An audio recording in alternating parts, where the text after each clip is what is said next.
नमस्कार. नमो किसान सन्मान निधी योजनेसंदर्भातील जे आहे एक अपडेट या ठिकाणी आलेली आहे. एकंदरीत जर बघितलं तर जे आहे नमो किसान सन्मान निधीची वाढ सर्व शेतकरी बांधव बघत आहे.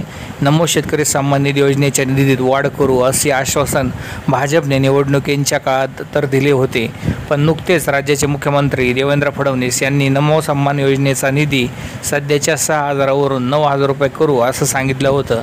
ते म्हणाले होते की सध्या शेतकऱ्यांनी PM किसान योजनेचे 6,000 आणि नमो किसान सन्मान निधी योजनेचे 6,000 असे 12,000 मिळतात. मात्र 6,000 वरून नमो किसान सन्मान निधी योजनेचे आम्ही 9,000 रुपये करू आणि शेतकऱ्यांना वर्षाला PM किसान योजनेचे 6,000 आणि नमो किसान योजनेचे 9,000 असे मिळून तब्बल 15,000 रुपये शेतकऱ्यांच्या बँक खात्यावर आम्ही वर्षाकाठी ट्रान्सफर करू असं देवेंद्र फडणवीस म्हणाले होते.